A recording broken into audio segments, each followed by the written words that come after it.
Welcome to அம்மா வீட்டு சாப்பாடு. இன்னைக்கு பார்க்க போறது தேங்காய் பால் ஆப்பம் செய்யறது எப்படின்ட்டு வாங்க பார்க்கலாம்.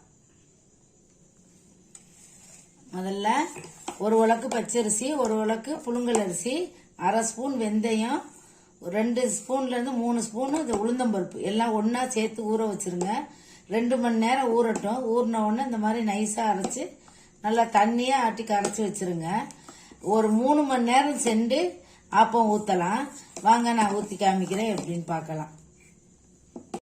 அடுப்பு பத்த வச்சு ஆப்பச்சட்டிய வச்சுக்கோங்க. ஆப்பச்சட்டி கொஞ்ச நேரம் சூடு ஏறட்டும். சூடு லைட்டா எண்ணெய் விட்டுக்கோங்க. தேங்காய் பால் ஒரு அரை டம்ளர் ஊத்தி இந்த மாதிரி தண்ணியா இருக்கணும், கெட்டியா இருக்கக்கூடாது. ஒரு கரண்டில இருந்து 1.25 கரண்டி ஊற்றிக்கோங்க.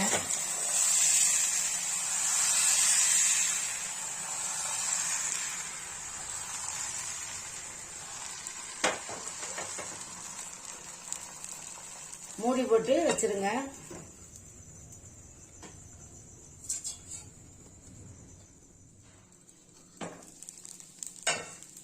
இப்போ வெந்துருச்சு.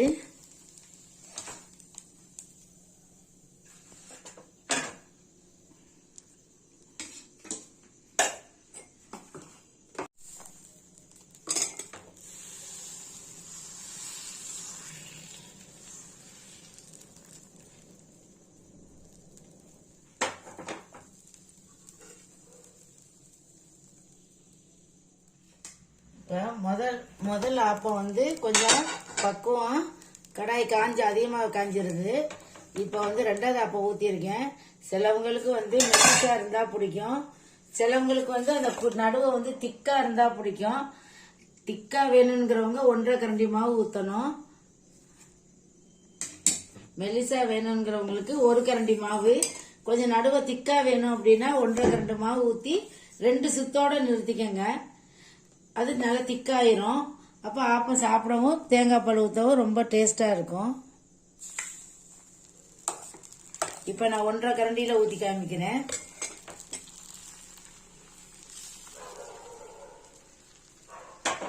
இந்த இடத்துல மாவு குழிய நின்னதுன்னா கொஞ்சம் திக்கா வரும்.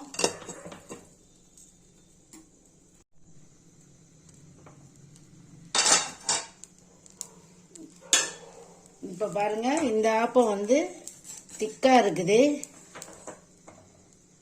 சிலவங்களுக்கு இந்த மாதிரி இருந்தா பிடிக்கும்.